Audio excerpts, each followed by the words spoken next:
Weiter geht's auf unserer Reise Bundesliga. Heute zu Gast beim VfB Stuttgart, die auch zurzeit hier in-game nicht so gut drauf sind. Ich glaube, die sind 12. oder 13. Wir sind in aller Munde.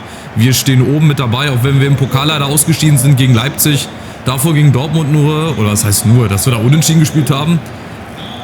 Und ich weiß nicht, wo es mit dieser Mannschaft hingeht. Also die lässt sich wirklich sehr, sehr gut spielen. Wir haben noch ein paar spanische, Supertalente uns erangeln können. Die sind natürlich auch auf der Bank. Und wir starten rein, wie immer.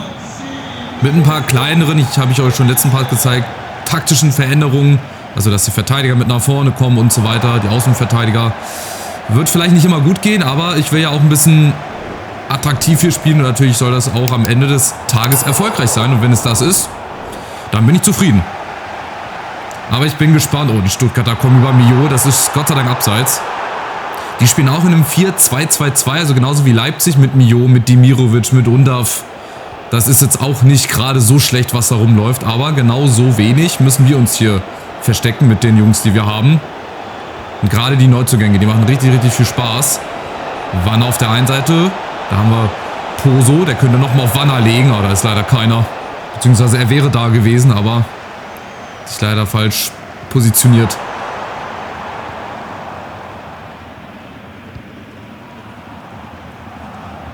Und dann geht es ja auch munter nach vorne. Also auch der VfB, natürlich spielen zu Hause. Die verstecken sich nicht. Spielen auch ein, zwei Mal direkt hier. Wollen sich also gleich mal zeigen. Und Jovic, ach du Scheiße. Anstatt Demirovic oder wie? Und anstatt Undav, jetzt kommt erstmal Mio. Fairer Zweikampf von Namdi Collins, rauscht aber dazwischen. Oh, aufgepasst. Da ist Mio. Und in letzter Sekunde kommt, glaube ich, Poso ran. Jawohl, da feiert er sich für. Aber Luka Jovic, ey. Das sind so random Transfers. Das wundert mich, weil dieses Spiel ist doch eigentlich gar nicht dafür gemacht. Ist doch eigentlich an Realismus angelehnt, aber offensichtlich nicht. Chabot mit dem Kopf. Ja, den guckt Sina mal vorbei. Aber Luka Jovic, ey, überlegt euch mal, wo der gespielt hat vor ein paar Jahren. Demirovic, okay, also spielt Undav. Ach doch, der spielt auch. Ach, Demirovic, Undav und Jovic. Na, herzlichen Glückwunsch. Was aus denen geworden ist, so. Wanner, guter Ball auf Poso, keine Abseits, hoffentlich gegen Roh. Da ist keiner da als Abnehmer, dann macht das nochmal Wanner, der hat ein bisschen Platz. Und Nübel.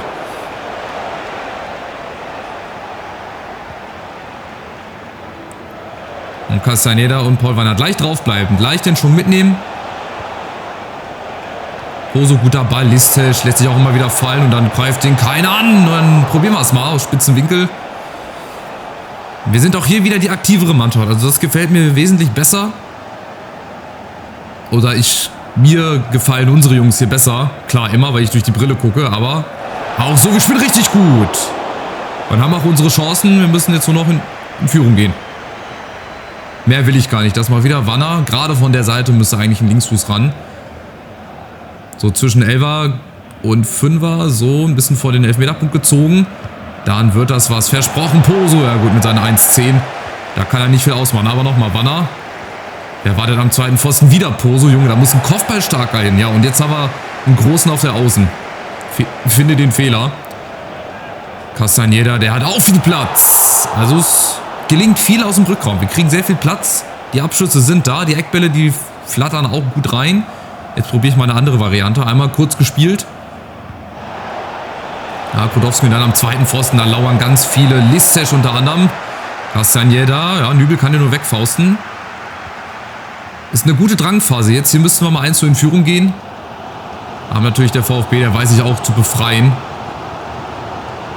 Demirovic, Mio jetzt auf der Außen. Achtung, Mittelstädt kommt mit Jovic. Oh, es ist kein Abseits. Habe ich versucht, die Abseitsfalle zu machen mit Namdi Collins. Da kommt die Grätsche, da kommt die zweite Grätsche. Und Partov ist dazwischen. Wenn es der eine Innenverteidiger nicht schafft, dann der zweite hier. Die war sehr, sehr wichtig. Der wäre richtig gut gekommen. Der wäre eventuell sogar reingegangen. Aber Partov, da applaudiert er sich nochmal selber.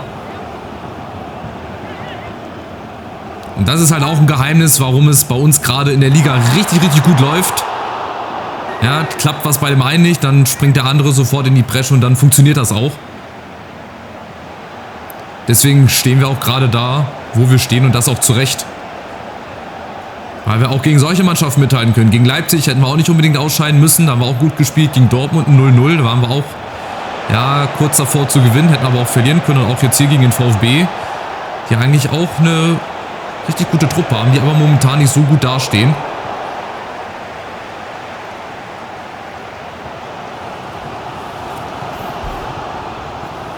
Deswegen müssen wir das hier mitnehmen, den Schwung. Jovic, Mittelstädt, ja, außen Mio, da wird er rankommen. Und das ist natürlich dann die Gefahr. Dann fehlt der Rechtsverteidiger in dem Fall. Deswegen ist die Seite dann so ein bisschen offener. Aber dafür genauso auf der anderen Seite, wenn wir dann umschalten, haben wir Überzahl auf der Außen. So, das ist eigentlich der Plan. Deswegen habe ich auch umgestellt ein bisschen oder die Laufwege ein bisschen angepasst. Jetzt müssen wir aufpassen. Jovic, wieder Sinamoy. Und zum zweiten, jawohl, schnappt er sich. Perfekt. Der Junge macht auch einen richtig guten Eindruck. Richtig guten Job bislang. Wie gesagt, 17 Jahre alt. Von den Salomoninseln. Also das Niveau ist hier glatt um das 100-fache gestiegen. Aber es gibt hier alle Jahre lang mal wieder so ein großartiges Talent, das raussticht. Und dann gerade auch aus Ozeanien. Das finde ich richtig klasse. Philipp und der trudelt nicht rein. Ja, Nübel beschwert sich da bei seinen Vorderleuten. Wir machen die gleiche Variante nochmal. Brodowski. Ja, jetzt habe ich es leider verpasst. Dann muss mal Banner ran mit rechts. Und da ist Castagneda abgefälscht. Also wir haben Chancen plus, würde ich schon sagen. Die Stuttgart haben auch gute Chancen. Wir haben mit einem guten Keeper drin. Deswegen steht es hier noch 0-0. Jetzt aufgepasst. Demirovic ist vorbei. Aber Jongwa ist da. Macht die linke Seite zu. Ja, das braucht Demirovic gar nicht versuchen. Da ist er da. Sehr schön. Also, es wird mit einem 0-0, würde ich mal sagen, in die Pause gehen. Oder kriegen wir noch eine Chance? Mal gucken, wenn wir das hier gut zu Ende gespielt bekommen. Philipp auf Poso. Nee. Aber er setzt nach. Philipp. Jetzt ist Paul Wanner in der Mitte frei. Oh, zu spät gesehen. Tja, schade. Dann bleibt es beim 0-0. Was auch in Ordnung geht. Wir haben Chancen auf beiden Seiten. Ich würde sagen, dass wir ein bisschen besser sind. Nicht nur, weil wir mehr Chancen, glaube ich, haben. Ja, 5:6 Schüsse schon. Also ein super Spiel. Finde ich richtig, richtig klasse. Parthoff müssen wir mal gucken. Der ist schon ein bisschen am Arsch. Also nicht mehr ganz so fit. Mal gucken, da haben wir auf jeden Fall Personal. Aber ansonsten spielen wir so weiter und machen dann halt irgendwann mal das 1-0. Im besten Fall.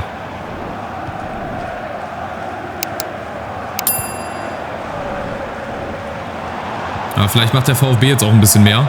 Habe ich so das Gefühl. Demirovic, Escobar.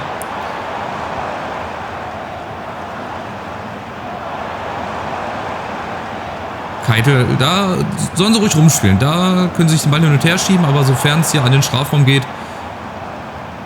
Aber da ist es noch okay. Viererkette nicht auflösen. Achtung, Jovic, aber so frei. Da war auch nicht durch. Das ist halt typisch KE, ja. Babyface Sinamoy. Oh, war ja, das ist echt sehr, sehr verzogen. Also das sieht nach wie vor aus, als hätte bei Sims 4 sich irgendeiner oder bei Pro Clubs irgendeinen Spaß erlaubt. Aber er ist da. Er hält die Bälle. Irgendwann kriegt er auch nochmal einen neuen Schuhausrüster.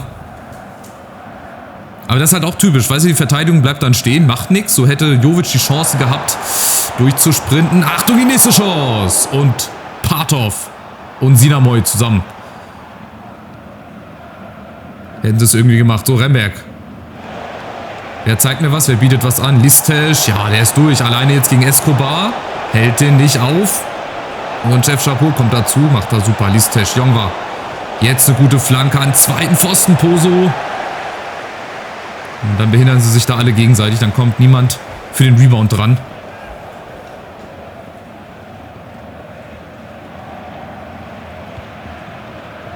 Es geht genauso weiter. Es ist ein munteres Spielchen, finde ich gut.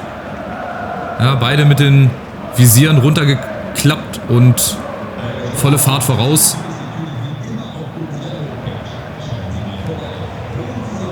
Und dann machen wir es auch immer wieder ein bisschen langsamer. Ich muss ja auch mal ein bisschen warten, bis die nachrücken.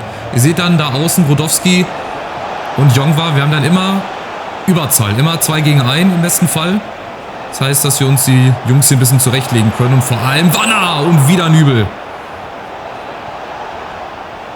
Ja, Sinamoy auf der einen Seite, Nübel auf der anderen Seite. Listesch rüber. Das sind halt heute einfach 2 Keeper, die bislang jeden Ball halten. Ja, aber wir wechseln jetzt mal hinten. Cool ist für Parthoff. Da können wir mal Rogoff reintun. Vorne würde ich gerne mal Fridjonsson wieder reintun. Und hängende Spitze. Ah, Duarte haben wir auch noch. Oha. Wir haben jetzt so viel Qualität. Carrasco haben wir auch. Der hat nur 77 Tempo. Ich mache jetzt mal das so. Und auf der linken Seite bringen wir noch mal ein bisschen Geschwindigkeit rein. 88. Duarte. 67er Gesamtstärke. Der wäre auch bei unserer Zweitligamannschaft letzte Saison. Stammspieler. Hätte ich mal die Scouts früher nach Spanien entsendet, hätte ich den wahrscheinlich auch schon früher bekommen. Naja, was soll's.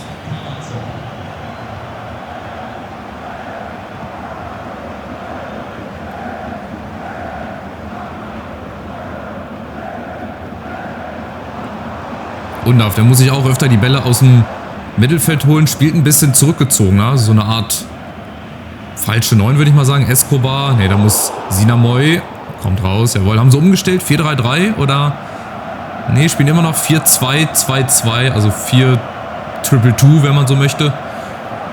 Undav aber so ein bisschen zurückgezogener immer.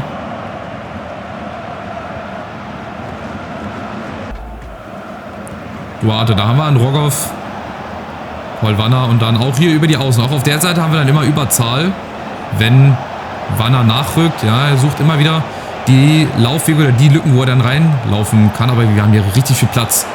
Und jetzt Jongwa im richtigen Moment. Duarte, Jongwa, ja, das war so ein bisschen vorhersehbar. Jetzt fehlt er natürlich und wenn wir den Ball verloren hätten, hätten wir 3 gegen 3 gehabt. Also unten, das ist, wie gesagt, auch mit ein bisschen Risiko verbunden, aber das Risiko nehme ich gerne in Kauf. Wenn wir dafür hier schön offensiven Fußball haben, dann nehme ich auch gerne mal hinten in der Defensive eine Unterzahl in Kauf. Nächster Schuss, Sekimoglu. Hat gegen Leipzig gut geklappt. Aber bislang noch nicht. Aber ich glaube, hier fällt noch ein Tor. Also hoffe ich zumindest. Und wenn dann für uns. Es könnte auch sein, dass der VfB noch irgendwie einen reinbekommt. Also vorne, hinten wäre schön. Hinten würde ich das sehr begrüßen. Ja, wir spielen jetzt nicht mehr so zielgerichtet. Aber ich möchte den Gegner auch wieder nicht stark kriegen. Ich mache das wieder zu oft. Wir lassen es einfach mal auf uns zukommen. Schauen wir mal, was wird. Undav jetzt über die Außen, Escobar. Jetzt fehlt er in der Innenverteidigung, ist wieder da. Demirovic gegen Kulis, da kommt Undav mit hinzu. Achtung, das haben wir jetzt nicht gut gemacht und Undav ist frei durch. Und da war der eine Fehler, da kann Sinamoy dann auch nichts machen, auch wenn ich ihn verrückt habe. Das ist halt wieder dann dieser eine Moment, auf die KI dann wartet. Da haben wir uns nicht hinten gut angestellt. Dann fehlt dann der Innenverteidiger. Zack, dann mache ich sogar die Lücke noch auf. Der wäre so oder so reingegangen. Also den hätte er nicht gehabt. Ich habe noch probiert zu spekulieren. Und dann steht es 1:5 für den VfB durch Dennis Undav. Mit seinem ersten Tor. Ne, der hat auch schon 6 Tore gemacht. Also es hätte auch nicht unbedingt sein müssen. Es ist so ähnlich wie gegen Leipzig. Wenn wir das auch ein bisschen besser verteidigt bekommen. Haben wir aber nicht. Und so Fehler dürfen gerne passieren. Und wir haben ja noch 10 Minuten Zeit. Wir sind ja hier noch nicht geschlagen. Jetzt kommt erstmal Fridtjonsson, aber die Grätsche von Rouault, glaube ich.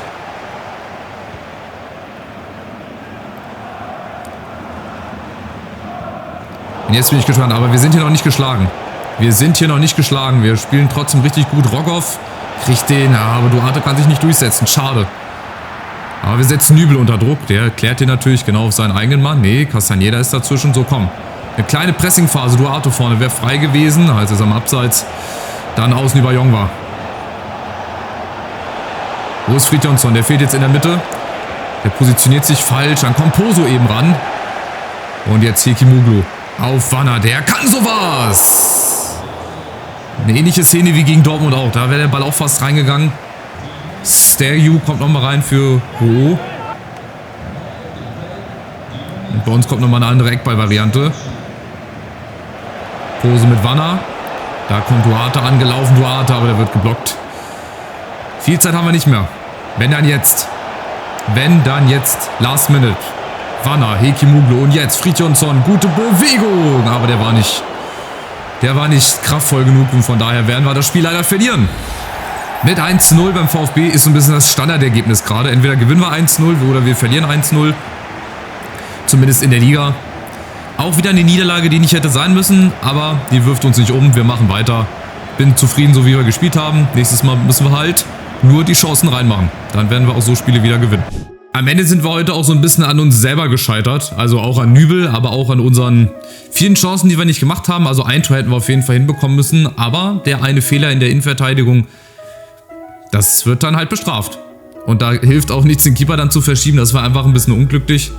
Naja, nächster Gegner, Augsburg. Ist auch ein Gegner, so ähnlich wie Bochum und gegen die anderen Konsorten, die unten drin stehen. Die sind 18. Genau gegen die Gegner müssen wir gewinnen. Da holen wir uns den Klassenerhalt, nicht gegen Stuttgart oder gegen Dortmund oder gegen Leverkusen. Wir holen uns genau gegen solche Gegner die nötigen Punkte für den Klassenerhalt. Aber auch Augsburg ist ganz, ganz ekelhaft zu bespielen, auch wenn die...